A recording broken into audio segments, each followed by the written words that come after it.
Yang kita tahu adalah agreement tu ditandatangani. Kemudian kita tahu Menteri MITI yang dahulu dia defend bagai nak rak. Dia buat video dan sebagainya. Kemudian kita pun tahu Perdana Menteri pun defend bagai nak rak. Walaupun kita menyerang dan bertanya soalan-soalan yang tak terjawab. Kemudian kita dapati Menteri MITI yang dulu tu dia keluar, diganti Menteri MITI baru. Dan antara benda yang Menteri MITI baru kata adalah, look, kita mungkin kena review balik. Ingat lagi? So seolah-olah macam apa yang kita katakan selama ni terbukti betul. Kemudian dia take a step back senyap and sehinggalah keputusan Mahkamah Agung tu keluar.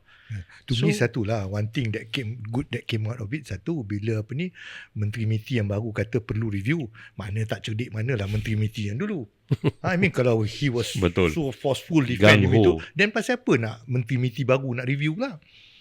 If that's the best. Betul. Kan? Sebab itu kita tanyakan soalan tu yang sampai sekarang tak terjawab.